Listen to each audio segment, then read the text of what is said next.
मैं Ibrahim Abbasi, BRK inter college Walidpur. आज हम लोग कक्षा 10 की गणित पढ़ेंगे।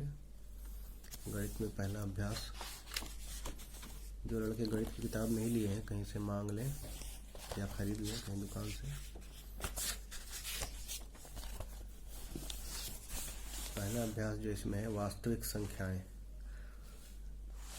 वास्तविक संख्याओं के बारे में आज पढ़ा जाएगा। उसके पहले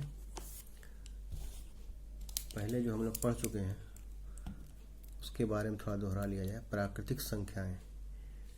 प्राकृतिक संख्याएं किसको कहते हैं? ऐसी संख्याएं जो गिनने के काम में आती हैं या गिनती में प्रयोग होती हैं, जैसे 1, 2, 3, 4 आदि संख्याएं। ये सभी संख्याएं प्राकृतिक संख्याएं कहलाती हैं। उसके बाद है पूर्ण संख्याएं। ऐसी प्राकृतिक संख्याओं में यदि शून्य को भी शामिल कर दिया जाए तो ऐसी संख्याएं पूर्ण संख्याएं कहलाती हैं, क्योंकि आगे ज़रूरत पड़ेगी कहाँ पे कौन सी संख्याएं इस्तेमाल होंगी। उसके बाद है पूर्णांक संख्याएं, इंटीजर्स। अगर किसी संख्याओं में ऋणात्मक संख्या को भी मिला दिया जाए, -3, -2 इन्फिनिटी तक, -1, 0, 1, 2, 3 इत्यादि, ये सब संख्याएं पूर्णांक संख्याएं कहलाती हैं। सम संख्याएं ऐसी संख्याएं जिसमें 2 से भाग देने पर शेषफल प्रत्येक दशा में शून्य हो, या ऐसी संख्याएं जो 2 से पूर्णतया विभाजित हो जाए, जैसे 2, 4, 6, 8, 10। ये सब सम संख्याएं कहलाती हैं। शून्य को भी सम संख्या कहा जाता है, क्योंकि 2 से भाग देने पर शून्य में इसका भी शेषफल शून्य होता है। तो सम संख्याओं की परिभाषा ये है, ऐसी संख्याएं जिसमें 2 से भाग देने पर शेषफल प्रत्येक दशा में शून्य हो, ऐसी संख्या को सम संख्या कहा जाता है। विषम संख्या, ऑड नंबर्स, ऐसी संख्याएं जिसमें 2 से भाग देने पर शेषफल प्रत्येक दशा में 1 आवे, जैसे 1, 3, 5, 7, 9, 11 आदि, ये सब विषम संख्याएं कहलाती हैं। भाज्य संख्याएं जिसमें ऐसी संख्याएं जिसमें 2 से ज़्यादा गुणनखंड हो, 2 से अधिक गुणनखंड, जैसे 4, 6, 8, 9। इस 4 का गुणनखंड करेंगे तो 1 भी हो जाएगा, इसका गुणनखंड 2 भी हो जाएगा, 4 भी हो जाएगा। तो 2 से अधिक अगर किसी संख्याओं का गुणनखंड हो तो उसको कहेंगे भाज्य संख्याएं। अभाज्य संख्याएं वह संख्या जिसके केवल 2 गुणनखंड हो, 1 और स्वयं, उसके अलावा कोई गुणनखंड न हो, इसलिए सबसे छोटी अभाज्य संख्या कहलाती है 2। इसके 2 का अगर गुणनखंड करेंगे तो 2 के 2 गुणनखंड होंगे, 1 और 2। तो ऐसी संख्याएं जिसके केवल 2 गुणनखंड हो, 1 और स्वयं वह संख्या अभाज्य संख्या कहलाती है। सबसे छोटी अभाज्य संख्या 2, 3, 5, 7 ये आदि संख्याएं अभाज्य संख्याएं कहलाती हैं।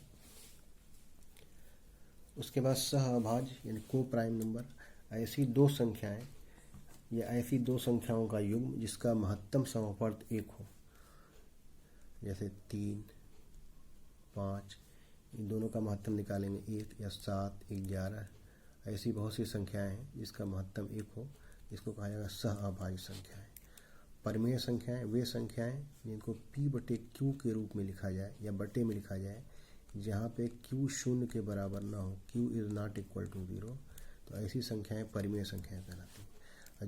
जो संख्याएं परिमेय संख्याएं न हो, ऐसी संख्याओं को अपरिमेय संख्याएं कहा जाता है।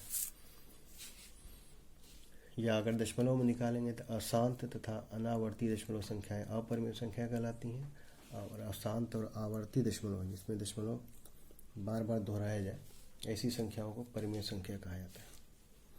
तो जो संख्याएं या ऐसी कणिगत संख्याएं जो परिमेय संख्याएं न हो, जैसे कणी में 3, कणी में 5, कणी में 7, ये सब संख्याएं जिसका वर्गमूल न निकले, ऐसी संख्याएं अपरिमेय संख्याएं कहलाती हैं। दशमलव में इसका मान निकालेंगे तो ऐसा दशमलव जिसका अशांत कहते हैं उसको, जिसमें दशमलव का अंत न हो, और शांत उसको कहते हैं जिसमें दशमलव का अंत हो जाए, जैसे 2/3 आदि संख्याएं जिसमें दशमलव का अंत नहीं होता है। संख्या रेखा पर अगर हम देखें इसी को, जैसे दाहिनी तरफ की संख्याएं धनात्मक संख्याएं होती हैं, संख्या रेखा को बनाएंगे तो बाईं तरफ की संख्याएं ऋणात्मक संख्याएं माइनस इन्फिनिटी। तो अगर 1 से लेके अनंत तक की संख्याएं जो कहलाती हैं, अभी ऊपर बताया गया है, इसको प्राकृतिक संख्याएं कहते हैं। ये सब प्राकृतिक संख्या। इसमें अगर शून्य को भी मिला दिया जाए 1 में तो इसको कहेंगे पूर्ण संख्या। और अगर इसमें ऋणात्मक संख्याओं को मिला दिया जाए तो ये सब संख्याएं कहलाती हैं पूर्णांक संख्याएं।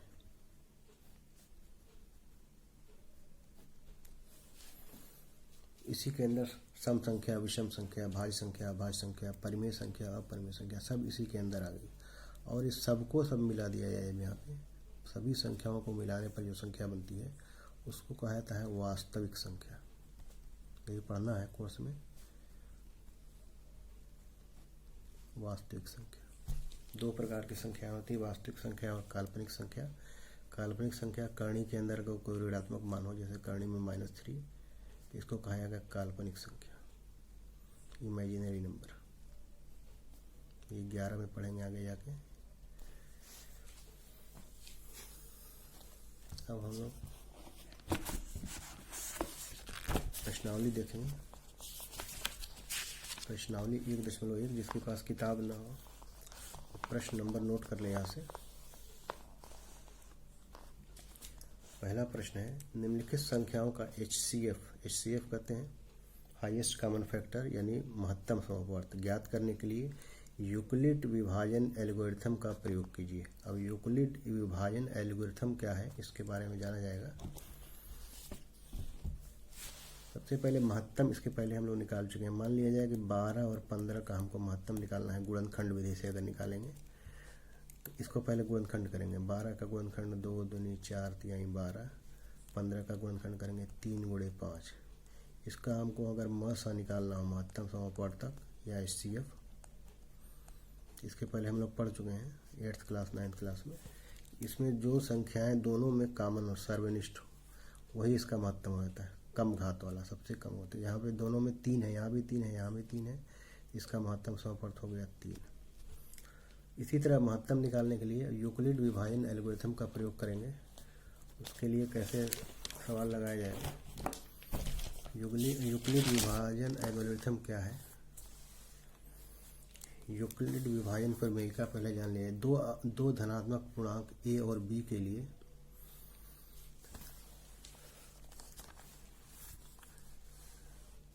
दो धनात्मक पूर्णांक है a और b, इसके लिए ऐसी अद्वितीय पूर्ण संख्याएं q और r विद्यमान हैं कि a बराबर bq प्लस r, जहां r is greater or equal to 0 is smaller than b, यानी r 0 के बराबर या 0 से बड़ा और b से छोटा हो। अब a है क्या है, b क्या है, q क्या है, r क्या है, इसको भी बताएंगे। दूसरी चीज़ है यूक्लिड विभाजन एल्गोरिथम। यह यूक्लिड विभाजन प्रमेयिका जो बताया गया है उसी की सहायता से, उसी पर आधारित है। इसकी सहायता से हम दो धनात्मक पूर्णांकों a और b का मौसा निकालेंगे, महत्तम समवर्त ज्ञात करेंगे। इसमें 3 चरण में या 2 चरण में मान निकाला जाएगा। इसमें करना यही है कि इसी फार्मूले में a बराबर bq प्लस r में इसमें r का मान जब तक 0 ना आ जाए यहाँ पे, तब तक इस चरण को दोहराते जाएंगे। 1 चरण है, 2 चरण है, 3 चरण है। जहाँ पे r का मान 0 हो तो वहाँ पे b का मान यही इसका महत्तम होता है। अब a b q r क्या है। मान लिया जाए यहाँ पे 13 कोई संख्या है, इसमें 2 का भाग दे दिया जाए। 2 का भाग देंगे, 2 छके 12, बचा यहाँ पे 1 13। इसको कहते हैं भाज, इसको कहते हैं भाजक, इसको कहते हैं भागफल। नीचे जो 1 बचा इसको कहा जाता है शेषफल। यानी 13 का मान अगर निकालना हो, भाज्य को निकालना हो, तो भाजक का भागफल में गुणा करेंगे, 2 × 6 प्लस 1 जोड़ देंगे, 2 छके 12 और 1 13। तो यहाँ पे एक फार्मूला बना, भाज्य बराबर भाजक गुणे भागफल प्लस शेषफल। अब इसी को हमको याद रखना है। भाज्य को हमेशा ए से निरूपित किया जाएगा, ए लिखा जाएगा जहाँ भाज्य रहेगा। भाजक को बी लिखा जाएगा। भागफल को कोशेंट कहते हैं इंग्लिश में, क्यू लिखा जाएगा। और शेषफल जहाँ उसको रिमाइंडर कहा जाता है, आर लिखा जाएगा।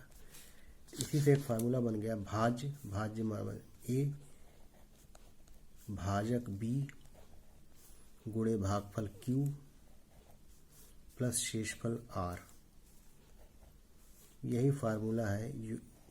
इसी सूत्र से हम लोग यूक्लिड विभाजन एल्गोरिथम की सहायता से महत्तम समवर्त निकालेंगे। कोई अलग से फार्मूला नया नहीं है, बहुत नाम सुनने में लग रहा है।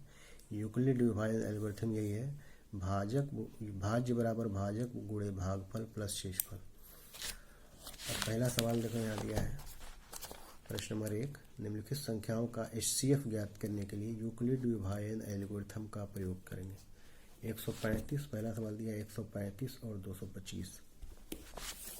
दो संख्याएं इसमें ए और बी है। इसमें 135 दिया है और 225 दिया है। तो जो बड़ी संख्या है उसको ए मान लेते हैं, जो छोटी संख्या है उसको बी मान लेते हैं। ए और बी हमको मालूम है, क्यू और आर हमको निकालना है। जब आर का मान 0 हो जाएगा तो जो बी का मान है उसी को कहा जाएगा कि ये इसका महत्तम समवर्त या HCF है। अब यहाँ पे लिखेंगे सबसे पहले कि 225 बड़ा है 135 से। चरण 1,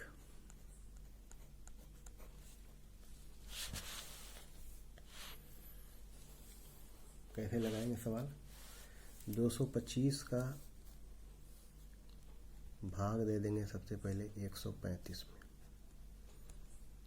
एक बार जाएगा, दो बार करेंगे तो 270 हो जाएगा। एक बार करेंगे 135,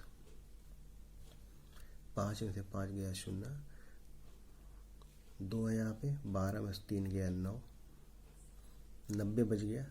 अभी 0 नहीं आया तो फिर भाग देंगे इसका 135 में। 90 का एक बार जाएगा, 90 का 90, 5, 13 में 9 गया 4। अभी भी 0 नहीं आया रिमाइंडर आर का मान, फिर भाग देंगे इसका 90 में। 45 दूना 90। अब यहाँ पे शेषफल आ गया 0। तो पहला चरण ये हुआ कि 225 यानी ए का मान रखा गया, b q plus r. B का मान यहाँ पे कितना है, ये ए का मान है, ये बी का मान है। 135 गुणे 1 प्लस 90। अब ये 90 आर का मान है, आर का मान 0 नहीं आया। तो फिर दूसरा चरण भी इसमें हल करेंगे। यहाँ पे लिखेंगे 90 0 के बराबर नहीं है। शेषफल 90 नहीं, 90 इज नॉट इक्वल टू 0। इसलिए पुनः प्रक्रिया दोहराएंगे, इसलिए पुनः इसको दोहराया जाएगा। चरण 2 अब लिया जाएगा। अब इसको ए मान लेंगे 135 को, और इसको बी मान लेंगे। 90 गुणे यहाँ किया गया 90 का 1 में, 90 गुणे 1 प्लस 45। अभी भी शेषफल 0 नहीं आया तो यहाँ लिख देंगे 45 इज नॉट इक्वल टू 0। इसलिए पुनः प्रक्रिया दोहराने पर अब 90 को ए मान लिया जाएगा, बी को 90 बराबर 45 गुणे 2 प्लस 0। अब शेषफल 0 आ गया। यहाँ लिखेंगे शेषफल 0 है। चरण 3 में क्योंकि शेषफल आर बराबर 0, इसको कहते हैं आर रिमाइंडर शेषफल। जब शेषफल का मान 0 आ जाए तो जो बी का मान आएगा a is equal to b q plus r, यही इसका महत्व हो जाएगा। इसलिए HCF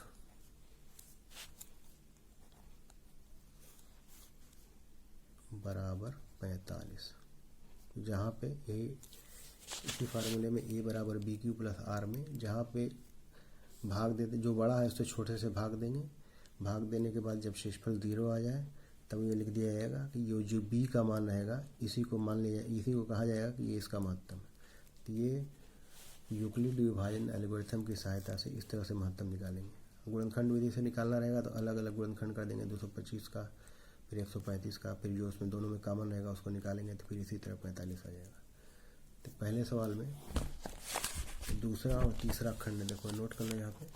दूसरा खंड है 196, 38, 220। तीसरा है 867 और 255। इसी तरह लगाएंगे यहाँ पे ए और बी मान के, और अगर सवाल न लगे तो फिर बताना, अगला सवाल फिर कल बताया जाएगा।